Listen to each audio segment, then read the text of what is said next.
Carmen Leskoviansky reporting live from the 8th National Bonsai Exposition in Rochester, New York. There are several hundred beautiful bonsais on display here today. Through blood, sweat, and tears, these bonsais are the perfect representation of nature in miniature. Do each of these tiny creations have what it takes to be the best in show? Find out now as I talk live with Evan Pardue and Mike Lane about these lovely little bonsai trees.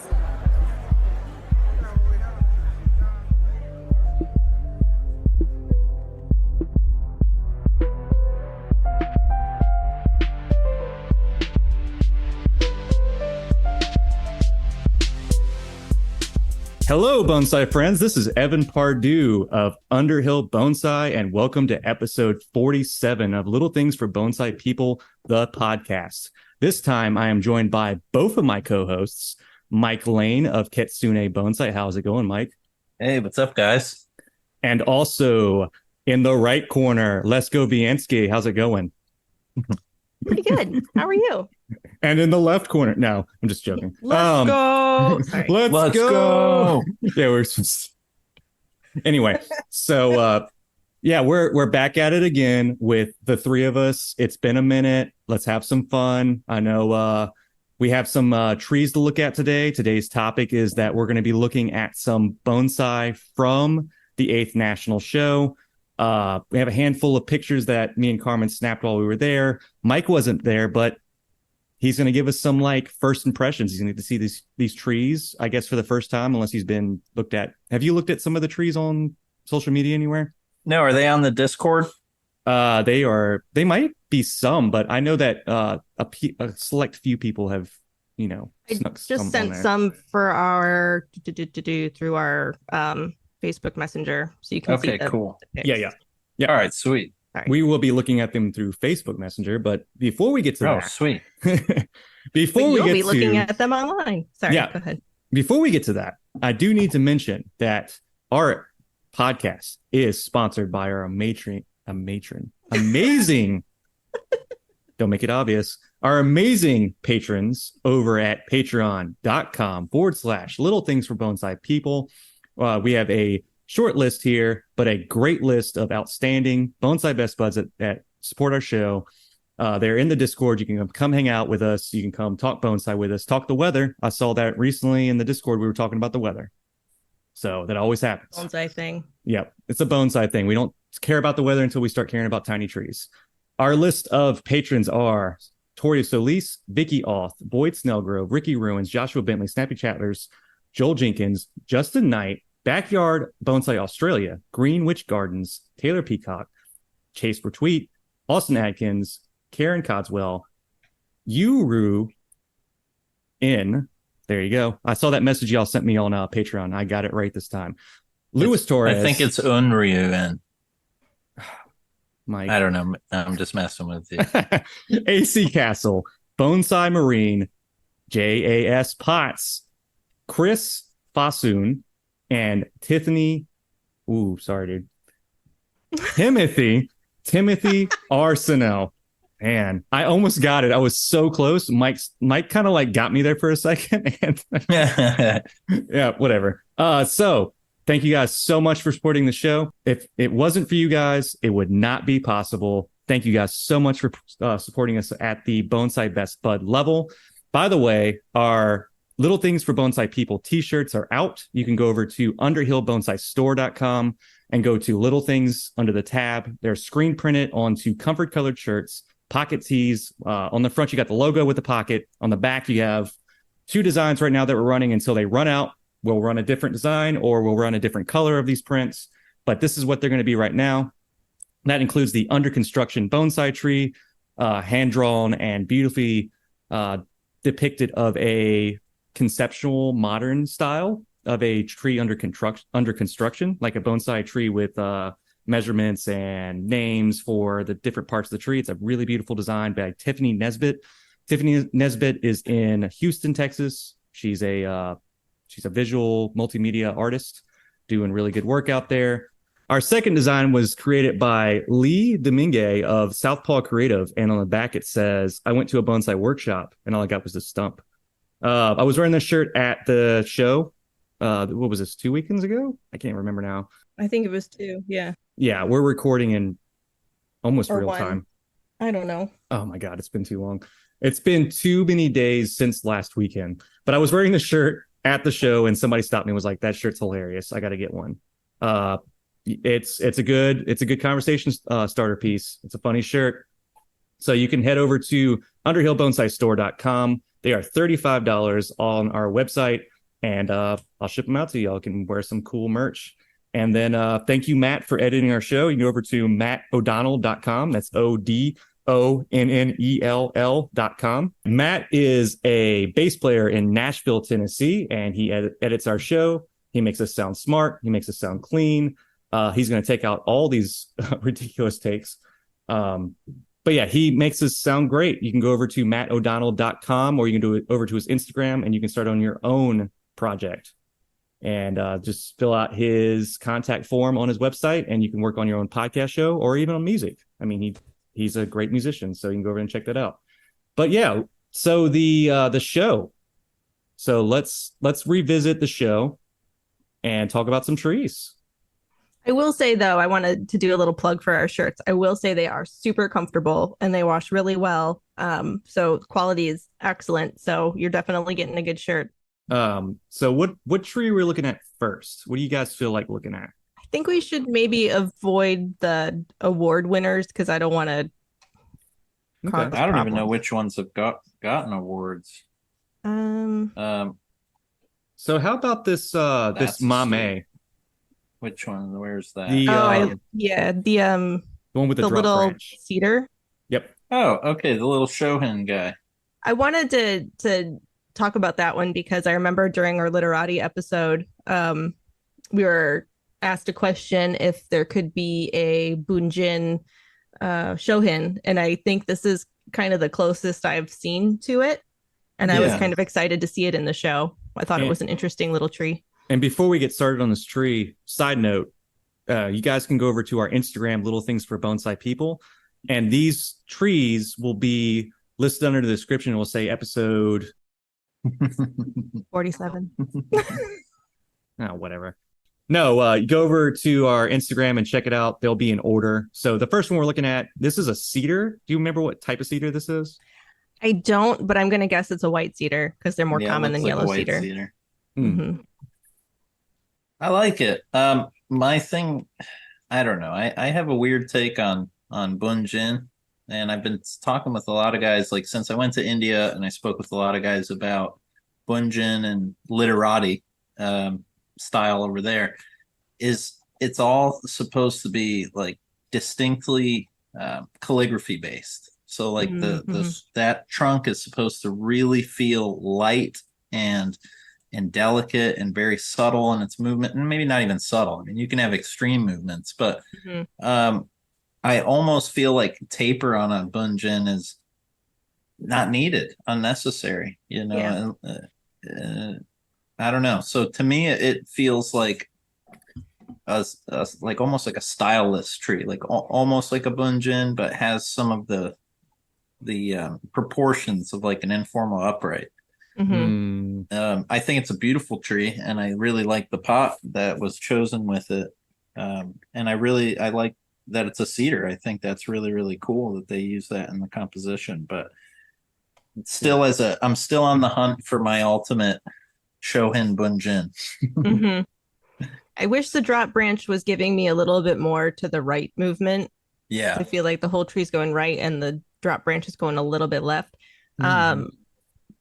But I agree with you too that I think it's a little bit heavy, the trunk for a Bunjin, but I thought it was the only one I saw like this. All right. And so I thought it was worth mentioning because we've talked about it before, and I like seeing people do things that are a little bit different. Me too. And that's the other thing is like I've been thinking a lot about Bunjin, and as I've been teaching more and more of the Shohin class, this is my own understanding of it. So this isn't coming from Japan or anything like that. But what I tend to see a lot of, and why they use certain shapes and why they don't, is whether it's going to be easy to display or not.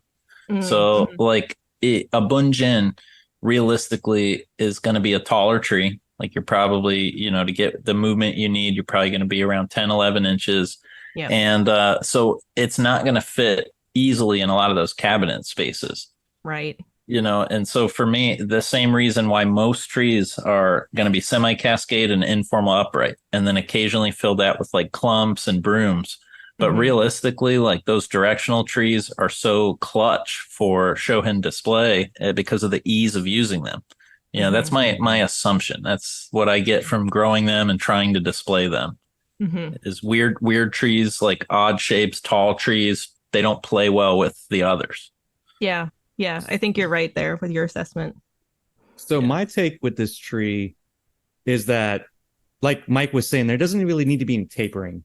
And so the line is good in this tree for the amount of distance from soil to getting towards the top of the overall like trunk line of this. I feel like right behind that cluster of foliage, it looks like it circles around. I can't remember exactly how that that's what I was trying to look at too, Yeah, is whether it looks really dense there, and I don't remember what it looks like behind there. If it's a big knot of wood, or if it's a movement, or if it's what it is. It almost looks like a knot of wood because of our perspective of this photo. Yeah, but I feel like, I mean, it is what it is. And so I feel like if it was a twist at the top, maybe the artist could have thinned it out a little bit more so we can see that better. 100%. And also literati, from my experience, should be lighter. This feels pretty heavy for its scale. I think I would like more deadwood. So if that gin on the left there was a full shari going all the way up the trunk, that would make it feel a lot lighter. And I agree. You could maybe make the line a little bit more interesting. Yeah, I agree with that. It's a cool tree. Like, I think one of my biggest problems with it is in not so much anything wrong with the tree per se, but in identifying it. What style is it? It's a little bit of a mixed style. I do agree, because if that drop branch wasn't there, would it be better or worse? Because I think the thinness of the drop branch is part of what's making the rest of it look so heavy. And so maybe if that were thicker, or if it were compacted a little bit, or if the line there was a little bit different, it could improve the tree. I 100% agree that, like, putting a little bit more movement into, not a lot of movement, because there's not a lot of movement in the trunk, but maybe just like slight undulation somewhere in there. And then getting it a little thicker, because I don't like that the branch above it, or the gin above it rather, is so much thicker, Yeah. And the gin is also pretty strong above it too. It's pretty thick for its placement. I think maybe that's a little too low for the drop branch too. You think? Yeah, it could be. I mean, that I would say is highly subjective. I mean, it's something like, if it was my tree, I would probably, God, it's hard to say because you can't put it back on. I'd probably leave it. I really would. I would probably leave it and see how it looks as it thickens up. And if it doesn't work its way into design, I'd eventually gin it. Here's another take on it that I kind of think about, is maybe when because this was a collected cedar.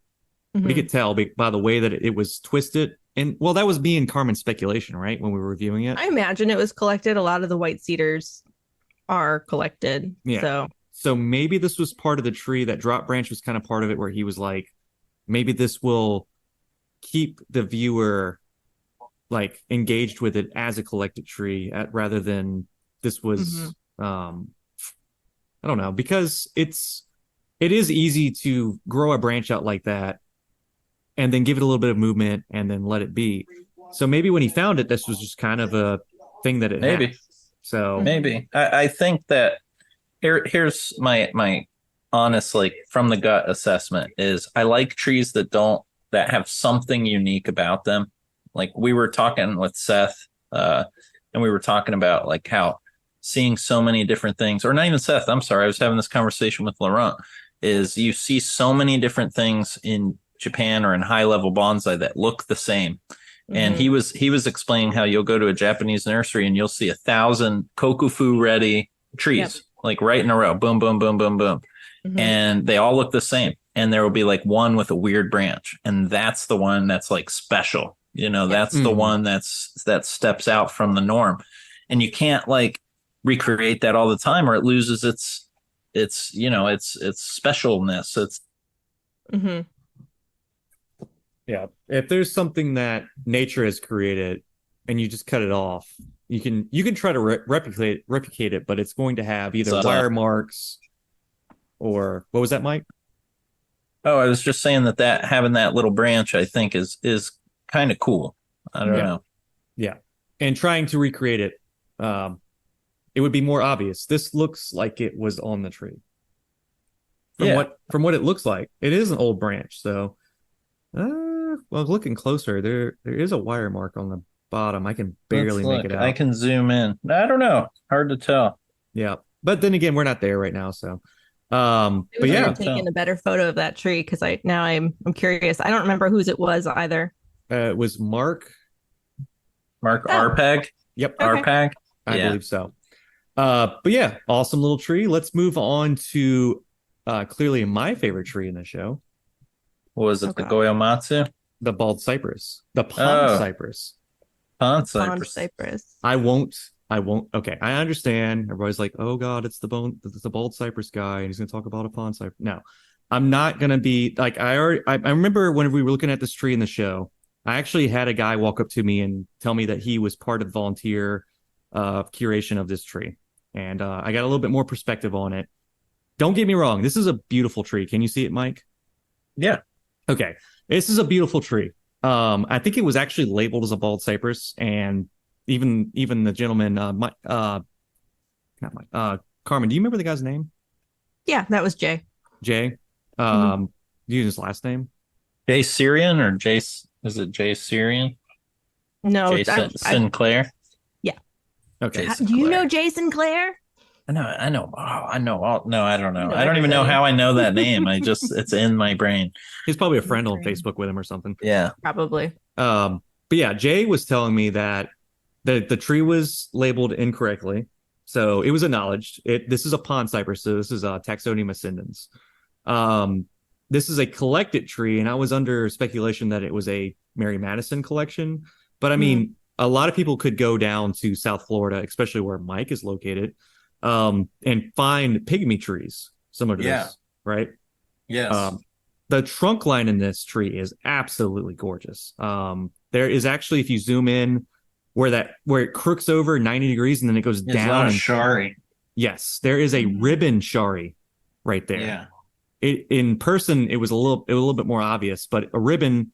Mike, you actually taught me this. I'm talking over here like I know everything about it, but the ribbon is whenever the shari stands out like a blade and comes up to a point Yeah. from the trunk. It's a beautiful feature. It's really difficult to recreate on a stock or a field grown piece of material because usually that's seen on actual collected bonsai.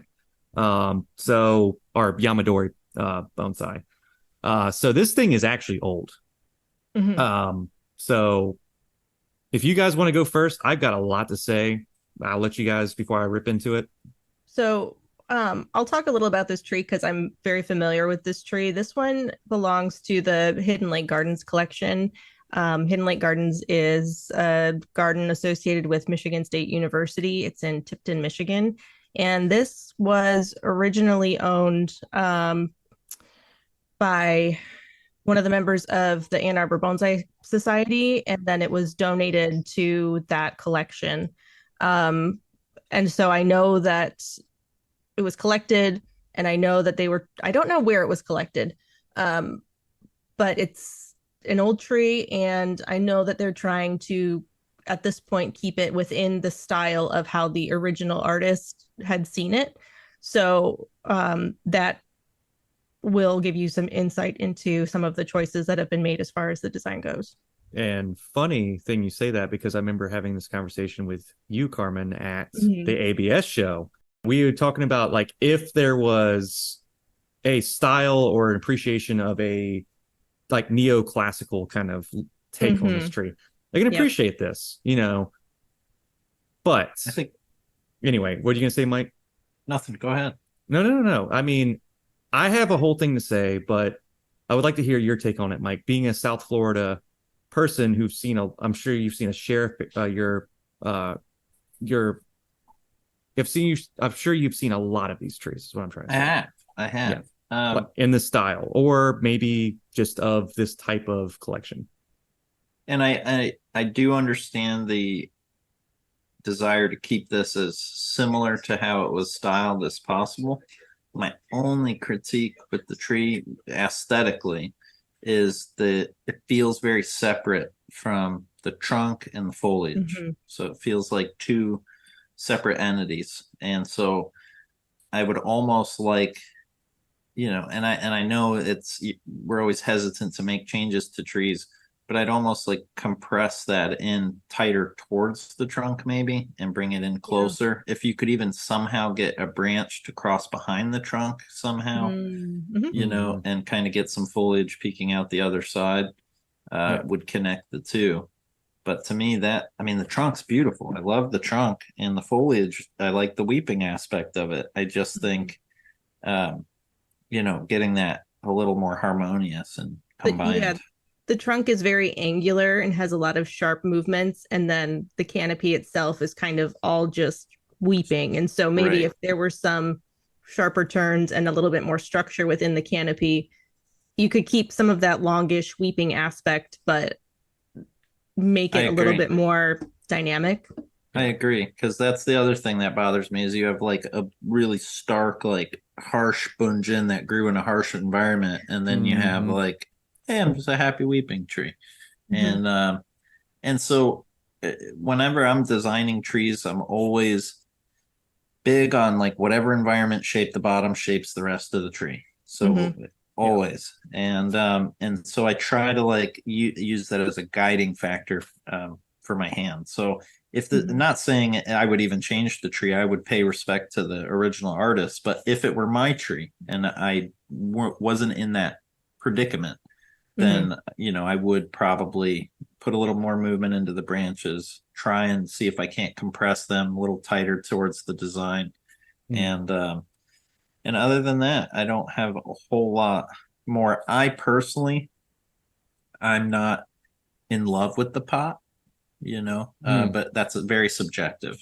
So I don't I have a lot mean, to say on I that. feel like that's something that we should bring up a little bit more often, is because we're not looking just at the trees, we're looking at the stand, the pot, and the accent. And I did have something to say about the Kosamono versus the weeping style of this tree as well.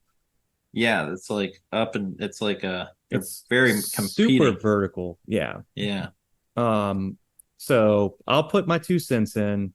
And I remember I had shown Carmen a picture of another literati style pond cypress. Do Mm. you remember that picture? Yeah, that was a lovely tree. Yeah. So instead of having all those branches just droop down, since we're talking about like an actual literati bald cypress, because there's a difference between pond cypress. There's a difference between a flat top pond cypress, bald cypress, and then there's a difference between there's a literati and then Yamadori collected kind of thing going on here. To pay respect to the design, yeah, you would not change anything about the trunk line or anything about anything else going on here.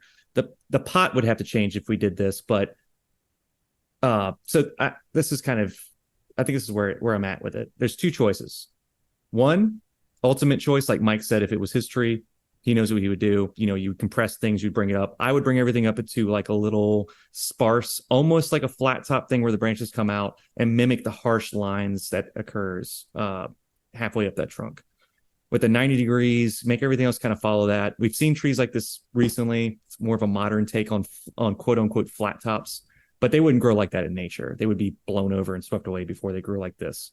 Mm-hmm. But if you're going to keep the weeping, this is one of the things I told Jay when we were looking at it. I was like, if a weeping cypress looked like this in the swamp, this thing would be carried away by the current in a moment. Because bald cypresses don't grow on cliffs. They don't grow off the shoreline like this. Typically, when they do, the branches are usually submerged, and if they are submerged, then the tree just retracts up. And that foliage, if we're going to honor the old design of this tree, we're going to bring that foliage like 50% up, just nice and tight. I wouldn't even put it in a cascade pot like this anymore. I would put it into a landscape tray, even if it was weeping a little bit. So it's a hot take for me. I do love the sentiment to go back and appreciate the person who collected it and styled it originally. That's awesome. Mm-hmm. I always stand behind that. This is just Yeah, a I know little too because far. we've had that conversation, like you're saying, at ABS, where I was all, well, no, if you can make a tree better, you should make it better. And then with this one, I'm saying, okay, well, here's one where, they're trying to honor the original design. And so I think I fall somewhere in the middle, depending on, I think there's context that matters. Like, Mm-hmm. Because this one has lived in Michigan forever, and we're not really bald cypress or pond cypress people too. So, there's a whole kind of other understanding of what these trees do or look like, which is different than those of you who are actually in bald cypress territory, pond cypress territory. So there's that as well. But yeah, it's a tricky. It's tricky to critique trees. I'll say that. Yeah. One thing that again, going back to like Aichian and like some of the things that I've learned through Juan and Seth is I remember looking at a picture that Peter T had posted of a Japanese elm, Kokufuten worthy, beautiful tree. And I'm looking at it, and I didn't say this to Peter T, but I screenshotted the elm. And I send the picture over to Seth, and I'm like, dude, what's going on with all these branches growing from one point? Like, how do you, I thought you're not supposed to grow like that. And he's like, yeah, but it's already there. And I was like, well, what do you mean by that? And he's like, the correction that was supposed to be made should have been made 20 years ago. And if it wasn't made 20 years ago, then you respect the age of the tree. What are you going to do? Cut 20 years of growth off and make a big old wound to like adhere to somebody's rule of taper or whatnot. And so I really like the appreciation of age philosophy. I'm not saying that you don't touch a tree that's older, but in my mind, it's like, it is what it is. And your job, just like a collected tree, is like, you don't cut off a piece of deadwood just because it's not perfect. You work with kind of the tree as nature kind of made it, and you work with the flaws it made. And the same thing with if somebody's put 40 years into a tree, you work with the flaws they made, and you make the best you can out of it. And so, not even saying this is a flawed tree, but I think it being a legacy tree, it's our job to kind of keep it as close to the artist's intention as possible. That's my take. I think this one was a hot take tree, but I mean, this is what we're here for. This is what we're here for. Yeah, critiquing trees is hard. Yeah, I always tell people we have to. If you ask me to critique a tree, you're asking me to find something wrong with it. Yep. But I mean that then, like you said, the perspectives. It's like in Michigan, this is exotic. This is a different species. Yeah. You don't see very many of them. It's kind of like buttonwood here. I don't get buttonwood, but they're just outside of the range. I can grow them, and so it's exotic. But it's nothing, And also think like the multiple like influences of, you were talking about it not looking like a cypress in the swamp, but like Bunjin is not necessary. It's almost like a caricature. So for me, it's like I would rather adhere more to the caricature of Bunjin than look like an actual tree that I've seen in nature. And dealing with Laurent a lot has been expanding a lot of like how I perceive trees and stuff like that. And, it doesn't, in this art, it's very confusing, but it doesn't even always have to look like a tree. You look at some of the Chinese forms of doing bonsai, and sometimes they want them to look like dragons or abstract shapes. And so I think it's, when we're critiquing trees, like you said, I think it's just important to find the reference point that we're trying to critique from. There's context and there's intention, and was it supposed to be, not this tree in particular, but in general, is somebody using a tree to make a sculpture that doesn't necessarily represent that tree in nature, or are you trying to make a bonsai that looks like a tree that you would find in nature? Right. And you don't always know what the person is trying to do. No, and I always hear like the tug of war between, like, you'll hear some masters be like, no, it's supposed to look like a tree and not a bonsai. And then you hear other people that are like, no, this is artificial. It's supposed to look like a bonsai. And so you hear these various arguments for it. And I think what I get out of that is that there's a million ways to skin a cat. There's a lot of different ways. It's almost like trying to pin down how to paint and say, well, all I painted is sailboats. There's a lot more to it, and it's endless. So I Well, think the same with bonsai. well spoken for a cat person to use that metaphor. But yeah, let's move on because I know that this tree is held us for a moment, and that's the point. That's the point of bonsai. It's Yeah. supposed to hold you for a moment. But let's go not to the. Let's go one, two, three over to the conifer because I feel like Okay. this is gonna be Ah, different. yes. Okay. It's gonna be different for me and Mike. It's not something we can that's accessible like the Shohin Boonjin or the bald cypress. So this is a little bit more in Carmen's wheelhouse, I think. I think this is a Colorado blue spruce. Yep. Is it? Yeah. So we're looking at like this is it the upright has a trunk coming off the right? This Mm, might be the I'm slanted looking at I'm looking at the slanted and like the brown non-bond type pot Yeah, Oh that's what I'm wait. looking at. with Wait. the my my biggest thing. Wait. I had to make sure I'm on the right tree. Hold on. Are you looking at the churchyard yew? Hold on. Let me go to the Yeah, so not the U. so there was a The one right before the U. right before the U. Okay, these might be out of sequence. Let me get to the what? So after the Chinese elm, there's a Chinese elm, and then Yep. right after that is the one that I'm looking at. Mm-hmm. This looks like that's a spruce. Looks I like think it. so. Yeah. Okay, so it's got like a informal trunk and then it's got a couple of branches that are trunks that It's go off to this the right. one. This one that we're looking at. Oh, okay. Yeah, mine's out of order. Hold on. That's weird. Which Yeah. one are you looking at? Um, it looks like a pine. Looks like a white pine. It's got a bandit pot. This one? Are you looking at this one, Evan? No, that's a U. Yeah, okay. I was just making sure. How sharp is Evan on species? Is Hold it this one? This one, Evan? No, that is an Australian pine. Good. All right. I can't trick him. I can't get him at all. Is it the one Is with it like the real bulbous trunk and then a branch going off to the right? It's this one? This one. I can't see your phone. Your background's messing it up. Wait, there it is. That one. Oh, that one. Yeah, that's a cool one. Japanese white pine. Yeah, that's Can cool. you guys get to that one? Oh, yeah, I didn't want to go to that one. Oh, see? No, I'm kidding. I'm kidding. Yeah, I feel like this one's more appropriate because this one's hard for me to pick out. You guys see which one I'm looking at now? I can't find it. It's the first one, Mike, if yours are in the Oh. same order. I see it now. Okay. He doesn't Yeah. want to. Okay. I don't so want now, to see it. honestly, and this is just, I'm going to just throw it out there, is how the hell do you critique that tree? Honestly. That's why I wanted to look at it. That's why I wanted to look at this tree. I can I mean, critique it. There you go. Yes, I want to hear some things. So let's work it backwards then. Let's have Mike talk about it and then I'll talk about it and then Carmen because she's going to really know what she wants to say about this. Yeah, because I don't know what I'm looking at. I know it's a white pine. I know it looks beautiful. Mhm. But I don't know, like, what does a crappy white pine look like? What does I have no context. I don't have a lot of context other than what I've seen in books and a few shows. But to me, this is an old tree, extremely old. Has great ramification, great branching.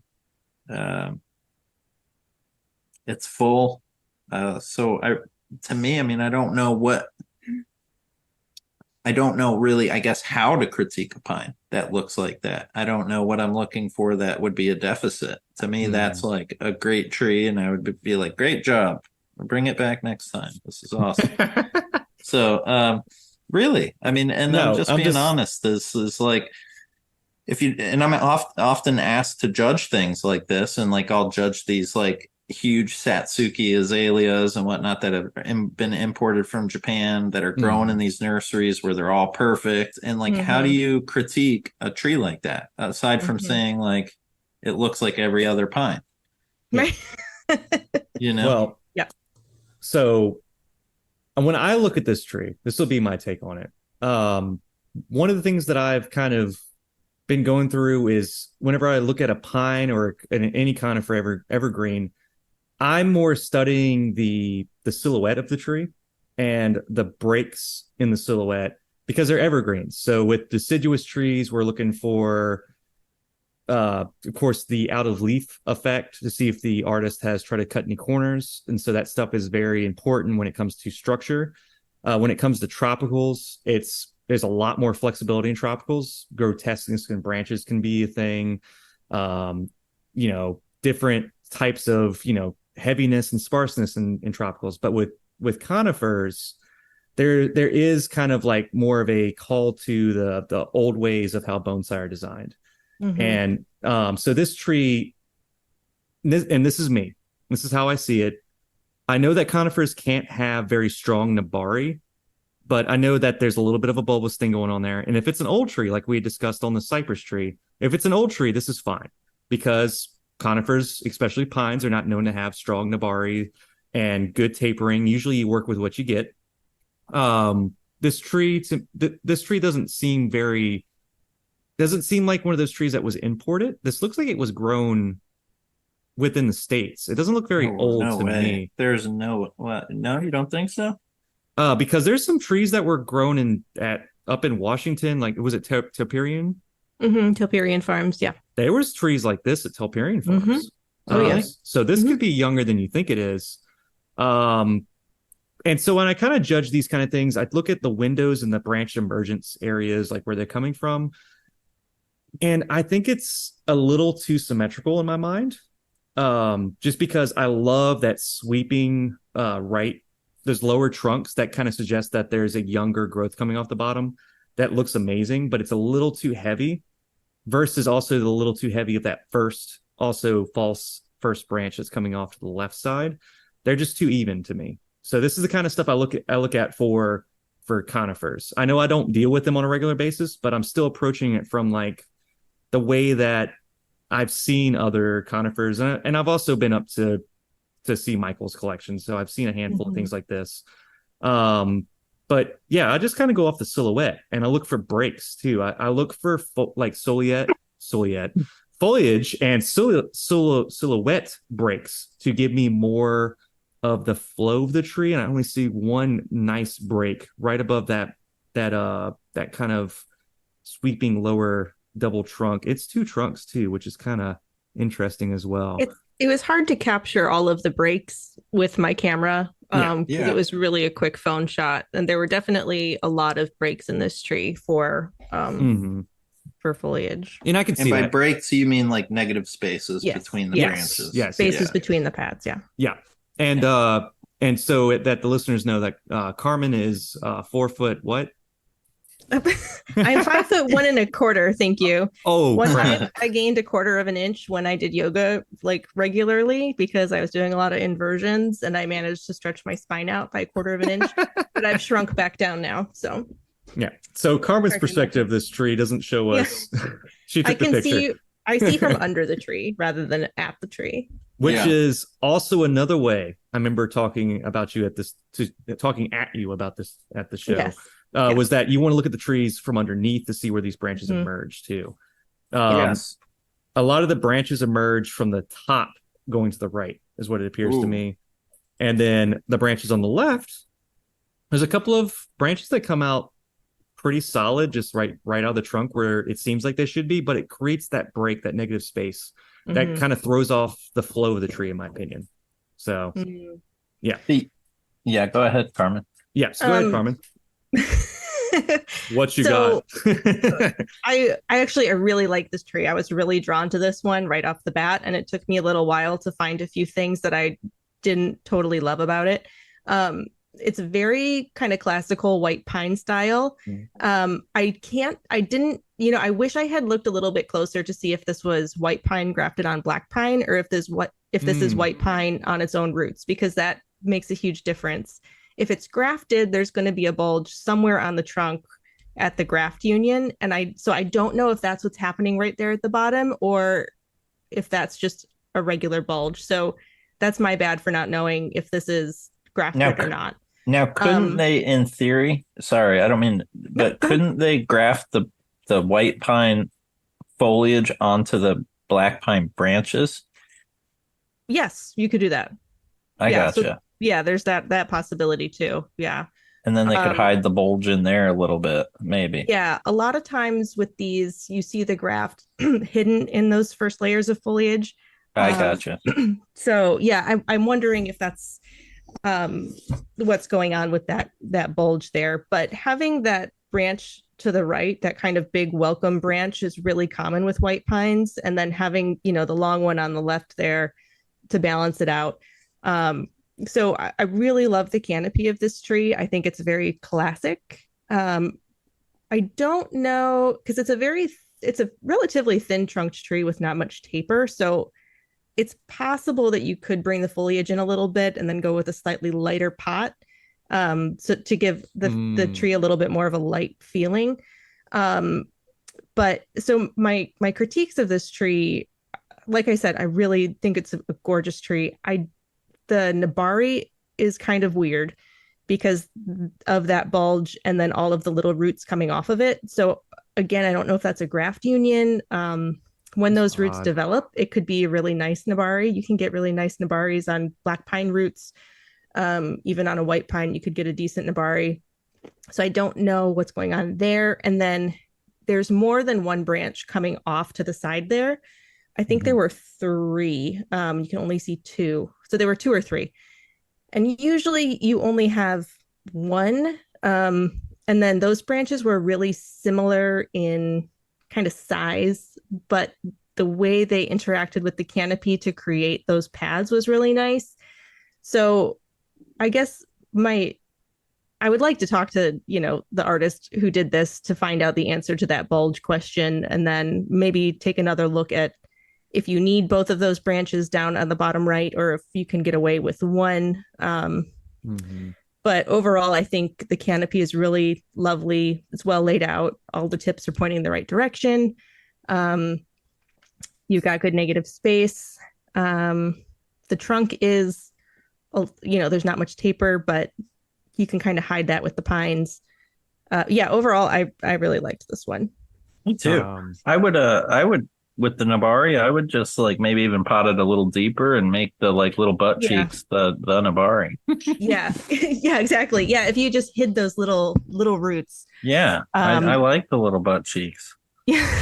So look at that. I mean, that's what that looks like. It's thick. It's thick. This is an adult show. We know what we're talking about. We know bonsai butt cheeks. We do. I will say one other thing just about this display in general is it was displayed with kind of a large water stone, and I felt like it was a little too big and too heavy with this tree, because white pines are kind of a light tree. You want some kind of airiness. So I felt something more delicate would have been more appropriate to display with the tree. But the water stone, it was an interesting piece. Yeah, I'm not a big fan of like heavy, chunky accents, even on big trees. Really strong tree to have a really strong accent like that. Yeah. So question for like redesign. Yep. So this branch that is the first branch that comes off to the left. Mm-hmm. What if you reduced it to where it was underneath the branch above it, where it like kind of had like almost an inverse kind of look to the silhouette? Or we remove it almost entirely? Do you think that would help it? Yeah, I think you need it to balance out that right side. Okay. Yeah. But would you bring it in, or would you leave it the way it is? I personally like it the way long and broad. Okay. If I brought things in, I would bring everything in by about an inch, except for the right branch. Yeah, that looks pretty good. I think it goes out a little too far on the left side. That's all. It's just I'm a sucker for like big old wide trees. I love I don't know. For me, it's a balance thing. If you shortened it, you might have to reduce the thing on the branch, the branch on the right, and maybe move it in the pot a little bit. I think right now the balance is pretty good, but it is a wide branch. And maybe the banded pot is a little bit, like you said, it's too heavy. A little bit deep, maybe just a tiny bit smaller, more delicate pot, maybe in a gray. Just even that same. I like the band, I like the shape, but maybe just a tiny bit smaller or a different color would do the trick. Dark. I like how the color darker. of the stand plays with the foliage. So a gray pot would really kind of make that pop. Do they not do scrolls at nationals anymore? They do. You can. Yeah. You don't have Okay. to. Yeah. I see. Okay. Well, this trip All was a right, lot I of got fun to time. pick apart. I got time for about one more, guys, and then I got to go eat dinner. Okay. Let's do. Oh, which one do you want to do? I kind of want to do that one, this one. Which one is? I don't know whose Okay. that is. The It's a Colorado cool Blue tree. Spruce. Okay. Yeah. Let's do that one. That one's This fun. might be one of my. This might be what stinks is this might be one of my students' trees. I'm not sure. She works with Todd too, and I know she got one of these. This tree. I think it's important to say that, like, as we're critiquing, our goal is not to, crap on anybody's tree. It's more to say what we like, what we don't like, how you could improve it. And, it's hard to be critiqued. Yeah. But bonsai, everybody will always have an opinion. But the thing is that there will never be a perfect tree. And so you're always on this path of self-critique. Like you really like should be. I don't know. I told this to Evan. I tell this to everybody is the only times I've ever really grown in this art, and it stinks, are the times when I've had to hear something I didn't want to hear. Yep. It's hard. It's hard. It just happened recently, and it will continue to happen as I go on through this art. And you don't learn by people telling you what you want to hear necessarily. You learn by like taking those lumps and coming back stronger and building better trees. Yeah. And so point. Sorry. So yeah, it's definitely not to crap on anybody, but it does kind of. I know that it stinks sometimes, especially like she's not here if it is her tree to like defend her decisions or anything like that. So I know it stinks. So that's all I'm saying. But and also I'm I meant to say this at the very beginning of the episode. Full disclaimer, like Mike was saying, this is not to crap on people's trees. If this is your tree, we're purely looking at these trees from a teaching perspective. We're not objective. We're not saying that there are bad things or good things about these trees that should be changed. This is purely for the purpose of the podcast, is to teach and to explain and to improve, like Mike said, to get some challenging moments. So, and the other thing too that the listeners need to remember is like a lot of these shows, especially in the US, are not objectively judged. They're going to be subjectively judged, and so your tree's value is going to be based on who's seeing it and at what time. And so. So with that said, like if you show a Chinese themed tree in a Japanese show, you're probably not going to fare well. You're going to get a rough critique and vice versa. Yeah. So, I mean, don't take it too seriously. We are only trying to give an opinion. And what's interesting about the national show here in the US is that there is no specification. There's no like these have to be Japanese traditional or Chinese Beijing or modern American bonsai. Like it's just a free for all. So I know, and that's true. That's good and bad. I mean, there's unfortunately it makes it hard to prepare for that and like learn because you're told multiple things, and so one of the things that I've thought a lot about since dealing with Laurent is the place where. In bonsai, it almost seems like you can choose to do this like with very little ego. And I don't mean that like egotistical, but I mean that as like, taking yourself out of the equation, not trying to be an individual, not trying to stand out on your own, or you embrace your ego and you become an artist and you don't care what other people think. And, you're creating something that will please some people and other people won't like it. And, I think that journey is different for every person. Yeah. I think, some people will find more peace in the discipline of traditional bonsai, and some people will find that stifling. Mm-hmm. So, absolutely. And one last thing before we actually, talk about the tree is that anybody who got a tree in this show, right? Like that's a huge thing. Like I didn't have a tree there. Like I didn't have a tree. Congratulations, you had a tree in the show. That's awesome. Yeah. So I think that's important too. Well, thank you so much, guys. Yeah.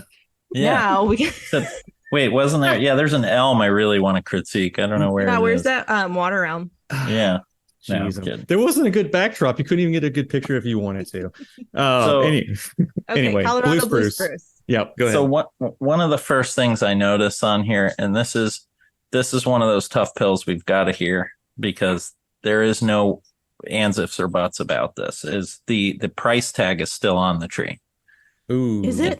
It is is. that great? That I mean, that It's that silver silver tag. that Oh silver crap. tag right in there. That's Oh, Yeah. interesting, though. I wasn't going to mention that. I like that you brought that up, I Mike, didn't because even notice it. I didn't have the balls to bring that up. I thought that was kind of interesting. They left that tag on there.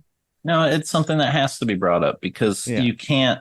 If we were at a Japanese show or if we were in Europe, okay, because I know I always talk about Japan. If we were in Europe and we Mhm. were to show something, you can't have pests on your tree. You can't have price tags on your Mhm. tree. Technically, shouldn't really have wire on your tree.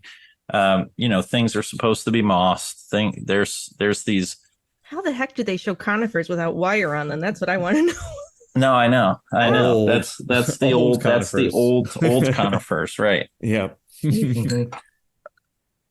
Old ones. And so, I don't really care about the wire thing. I get it, Mhm. but what I do care about is like the little things that can definitely be helped Mhm. is The little make sure things. the little things, make sure the tree is as clean as possible. Mhm. Make sure, you've kind of buttoned everything up. Definitely make sure there's no pests, fungus, or disease. And Yeah. I mean, that's the beginning there. Mhm. So I guess my first thing is, and I don't know the experience of this person or their level, but I just think that there is some things like we could have gotten rid of that and that would go a long way. So design wise, I also think that it raw, feels very raw and unstyled. So I would probably, again, it made it into the national show, beautiful piece of Yamadori, but I would be going in and starting to express some form of artistic intent. Mhm. You I know, very specifically took a picture of this tree because of that last thing you said, where it seemed kind of raw and unfinished. And Mhm.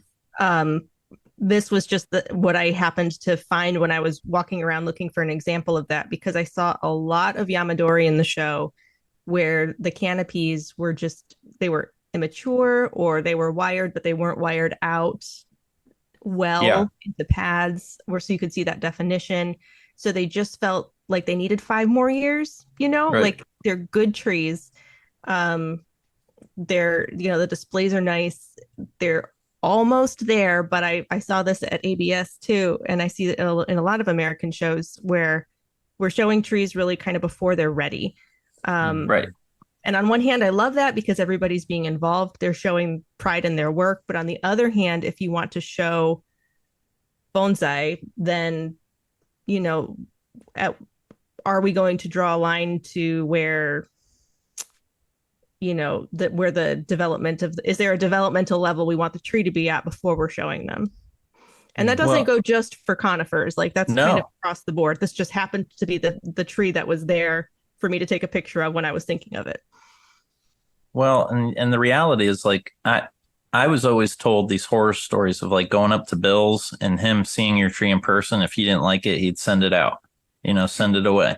Mm-hmm. And I don't know the validity of that, but I can tell you for sure that there are shows that are set up in Japan that are for trees that are more free form, that are less refined, Mm-hmm. but you don't take it to like your top show, Right. and I don't, again, I'm not meaning that to say anything negative. I mean it so that we can grow is you kind of display that as you're learning at regional shows, or like they have Taiken 10 and stuff like that in Japan where things aren't as high level as Kokufu 10, arguably, and Mm-hmm. things are more experimental than Kokufu 10.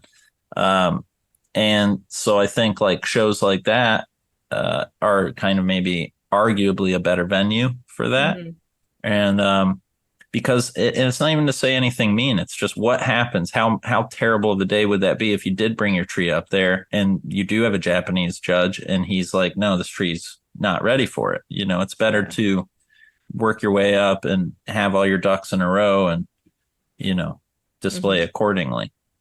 Mhm. Yeah. So, And so like my take on this whole situation with this particular tree is that um when it comes to presentation, because this is something I did college for a moment, so I did some art classes, and I had a teacher that taught me a very significant thing about presenting art is that you have to present even if it's like a finger painting, like it's like a finger paint image that you did, and you need to present it clean and you need to present it intentionally, Mhm. and that's kind of something that I look at whenever I look at these types of trees, is that it may be something that's contradictory to what we're expecting to the tree to be in a show, Mhm. but if it's cleaned up, if it's presented in the way that the artist intended it, if it was a finger painting or if it was a masterpiece, if it was matted and framed perfectly, you would even take a child's painting and put it in a matte and frame and be like, oh, this is awesome, and hang it on your wall, and you would, so, and not at all saying, I'm not saying that about the street all. Just take that out. Take that out of y'all's mind that I would say that about anybody's tree that gets into the national show. But the presentation here is good. And for what the material it is, I think that what they're showing as far, I mean, this is obviously a Yamadori. The choice in container, it's like a bag. It's like a folded up bag, kind of almost a literati pot in a way. like a non-bon or something Yeah, like that. it's kind of a non-bond. It's kind of, it's all over the place. It has a lot of texture, but then it doesn't have enough undulation and I guess 3D elements to it to keep adding on to the tree.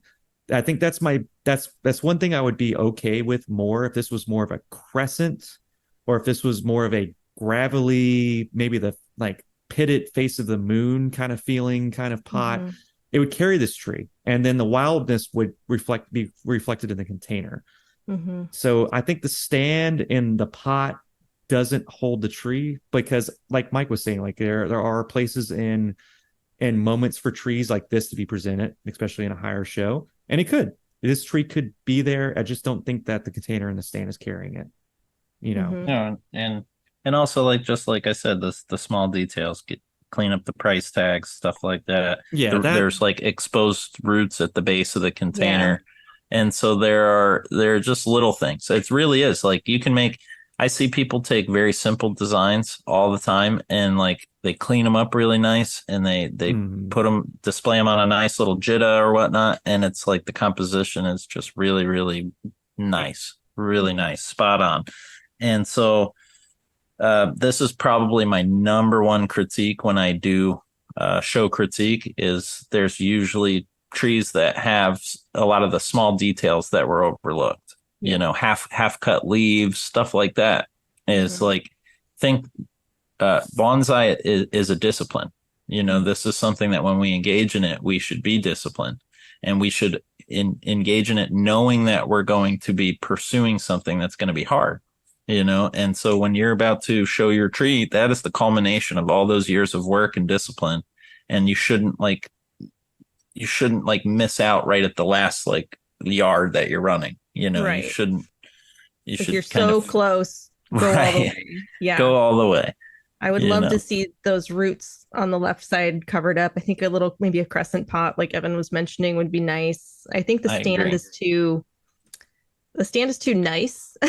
Yeah, Like exactly, the stand for is that very rugged clean. tree. It's very formal. Maybe something a little bit rougher looking, or a different pot could maybe change up how I feel about the stand. I So agree, again, but go ahead, sorry.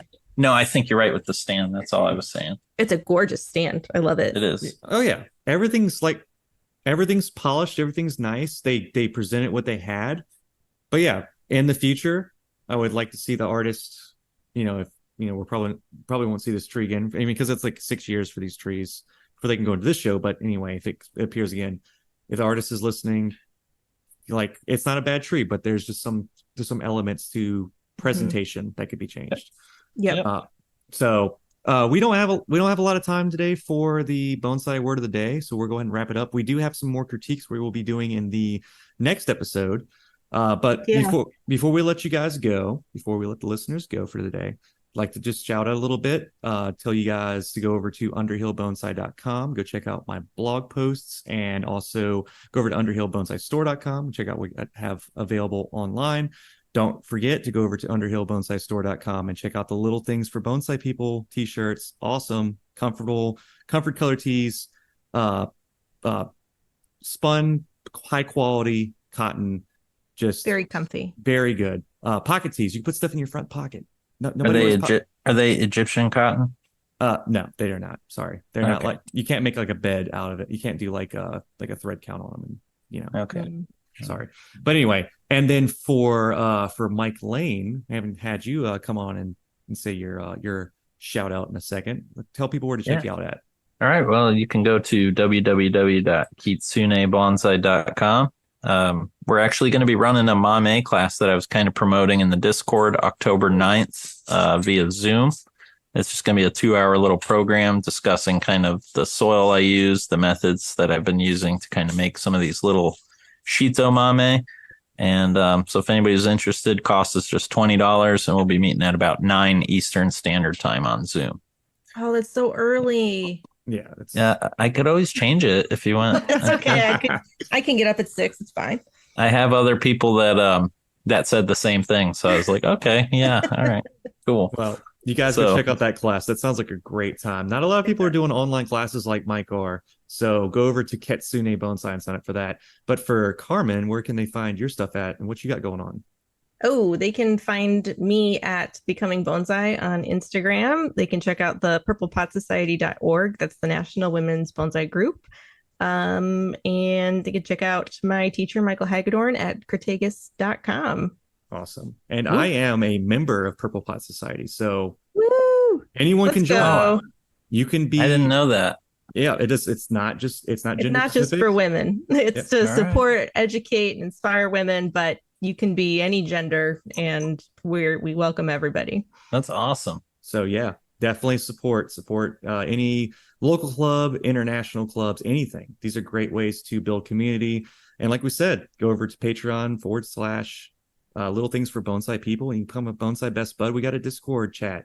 That's a little community there, and these people are having a good time. They're jamming out, talking about bonsai. So yeah, don't forget to subscribe, share, and wherever you guys listen to our show on, just make sure you show us some love. All right. So you guys have a great day, and I will be catching up with Mike and Carmen on the next one. All right, guys. Hey, it was great seeing you guys again, and talk to you guys soon. Sounds good. See ya.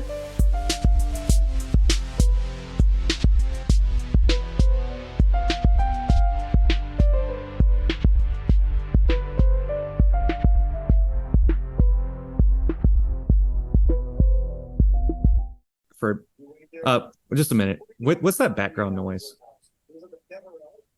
Jeopardy. Okay.